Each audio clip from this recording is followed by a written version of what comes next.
Hi అండి. ఈరోజు Sankranti special సున్నుండలు ప్రిపేర్ చేశానండి. టేస్ట్ అయితే చాలా బావుంటాయి.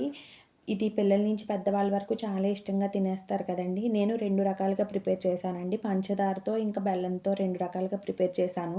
మా ఇంట్లో సున్నుండలు ఎలా ప్రిపేర్ చేసుకుంటామో సింపుల్‌గా వీడియో చేశానండి. ఎలా చేశానో చూపిస్తాను. మీరు కూడా చూసేయండి. ముందుగా మీ అందరికీ చిన్న రిక్వెస్ట్ అండి. నా ఛానల్ కనుక ఫస్ట్ టైమ్ చూస్తున్నట్లయితే ప్లీజ్ నా ఛానల్‌ని సబ్స్క్రైబ్ చేయండి. ఇప్పుడైతే సున్నుండలు ఎలా ప్రిపేర్ చేయాలో చూపిస్తాను.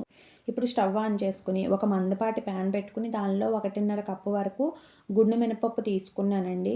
ముందుగానే నేను ఒక అరకప్పు వరకు పొట్టు మినపప్పు కడుక్కొని ఎండలో ఆరబెట్టుకొని తీసుకున్నానండి. ఒక అరకప్పు వరకు పొట్టు మినపప్పు కూడా వేసుకున్నాను. పొట్టు మినపప్పు వేసుకోవడం వల్ల హెల్త్ బెనిఫిట్స్ ఎక్కువ ఉంటాయండి. చాలామంది పొట్టు మినపప్పుతోనే సున్నుండలు ప్రిపేర్ చేసుకుంటారు. నేను మొత్తం దాంతోనే చేయకుండా కొద్దిగా వేసుకొని మిగతావి గుండు మినపప్పు వేసుకొని ప్రిపేర్ చేస్తానండి. ఇవి మొత్తం ఒక 50% వరకు ఫ్రై చేసుకోవాలి. స్టవ్ సిమ్‌లో పెట్టుకొని ఫ్రై చేసుకోవాలండి. తర్వాత ఒక 2 స్పూన్ల వరకు బియ్యం తీసుకున్నానండి. ఒక 2 స్పూన్లు పచ్చిశనగపప్పు తీసుకున్నాను. ఇవి 2 వేసుకున్న తర్వాత ఒక 50% వేగిందండి. ఇది మొత్తం బాగా ఫ్రై చేసుకోవాలి. బియ్యం వేసుకోవటం వల్ల మనం సున్నుండ తినేటప్పుడు నోటికి అంటుకోకుండా ఉంటుందండి. ఇంకా శనగపప్పు సున్నుండలు ఇంకా రుచిగా రావటానికి ఉపయోగపడుతుంది. శనగపప్పు కూడా వేసుకొని బాగా ఫ్రై చేసుకోవాలి. ఇందాక ఒక 50% మాత్రమే ఫ్రై చేసుకున్నాము. ఇది బాగా కొంచెం గోల్డెన్ కలర్ వచ్చే వరకు కూడా బాగా ఫ్రై చేసుకోవాలండి. మొత్తం కలర్ మారిపోవాలి. సిమ్‌లో పెట్టే ఫ్రై చేసుకోవాలి. మనం హై ఫ్లేమ్‌లో పెట్టడం వల్ల ఏంటంటే మినపప్పు వెంటనే మాడిపోతుందండి. ఈ మినపప్పు వేగేటప్పుడు చాలా మంచి స్మెల్ వస్తుందండి. ఇవి బాగా ఫ్రై అయ్యాయో లేదో మనకు ఆ స్మెల్ బట్టి తెలిసిపోతుంది. ఇవైతే చక్కగా ఫ్రై అయిపోయాయండి. వీటిని వేరే బౌల్‌లోకి తీసుకుందాము. ఇవి పూర్తిగా చల్లారాక మాత్రమే మనం మిక్సీ పట్టుకోవాలండి. ఎక్కువ పిండి అయితే నేను మిల్లి పట్టించేదాన్ని. తక్కువే కాబట్టి నేను మిక్సీలోనే వేసుకుంటున్నానండి. ఎక్కువగా చేసుకున్నప్పుడు మిల్లికిస్తే సరిపోతుంది.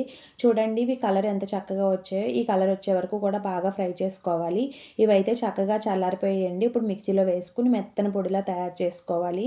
కొద్దిగా మనకి మెత్తగానే ఉండాలండి. మరీ బరకగా ఉన్నా సరే మనకి కసకసలాడుతుంది. కొంచెం మరీ పిండిలాగా కూడా ఉండకూడదు. ఇది మరీ సాఫ్ట్‌గా ఉండకూడదు. అలాగని మనకు మొరుం కూడా ఎక్కువ ఉండకూడదండి.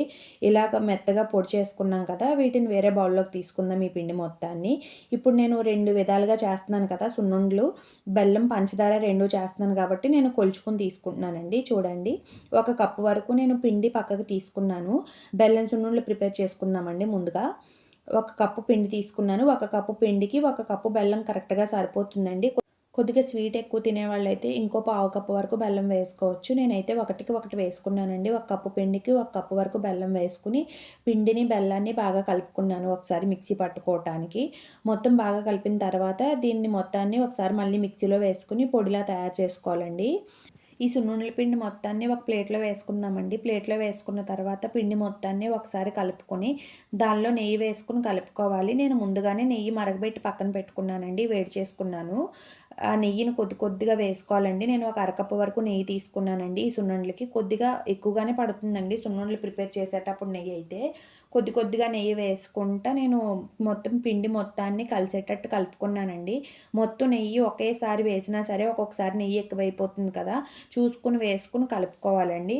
నెయ్యి వేసిన తర్వాత పిండి మొత్తాన్ని ఒకసారి బాగా కలుపుకొని చిన్న చిన్న లడ్డూల్లా చుట్టుకోవాలండి. మనకి మరీ పెద్ద సైజు చుట్టుకున్నా సరే పిల్లలు జల్లుకుంటా తిరుగుతారు కాబట్టి చిన్న చిన్న సైజులో చుట్టుకుంటే సరిపోతుంది.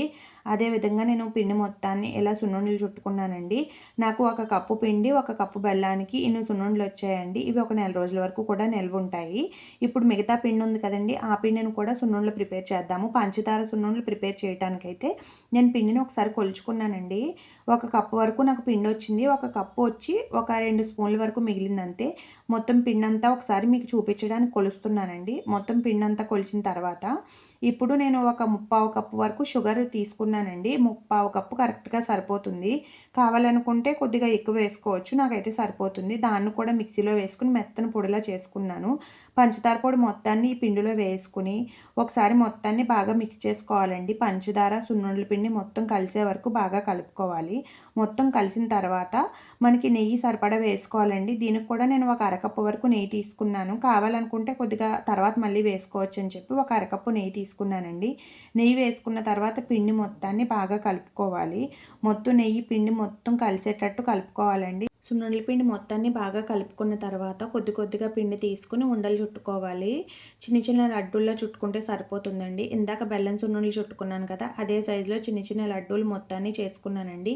ఇది కొంచెం మనకి అంటుకున్నట్టు అనిపిస్తుంది. పంచదారకి, బెల్లానికి అదే తేడా అండి. బెల్లం సున్నుండలు ప్రిపేర్ చేసినప్పుడు బెల్లం మరీ మెత్తగా ఉండదు కాబట్టి అది మనకి బరగ్గా కనిపిస్తుందండి. పంచదార సున్నుండల పిండి సాఫ్ట్‌గా కనిపిస్తుంది. ఇదే విధంగా సున్నుండలు మొత్తాన్ని చుట్టుకున్నానండి. ఎంతో టేస్టీగా ఉండే పంచదార సున్నుండలు కూడా రెడీ అయిపోయాయి. పిల్లలకి ఇది చక్కగా రోజుకొకటి ఇస్తే సరిపోతుందండి. అంటే కొంతమంది బెల్లం సున్నుండలు ఇష్టపడతారు. కొంతమంది పంచదార సున్నుండలు తింటారు కదా! మా ఇంట్లో అయితే బెల్లం, పంచదార ఏదైనా సరే సున్నుండలంటే ఇష్టంగా తింటారండి. మా పిల్లలైతే చేసి పెడితే చక్కగా తింటారు. టేస్ట్ కూడా చాలా బావుంటుందండి. ఇలా సింపుల్‌గా తయారు చేసుకొని ఇంట్లో పిల్లలకివ్వండి. ఇష్టంగా తినేస్తారు. ప్లీజ్ ఈ వీడియో గనక నచ్చినట్లయితే ప్లీజ్ నా ఛానల్‌ని సబ్స్క్రైబ్ చేసి, లైక్ చేసి, షేర్ చేయండి.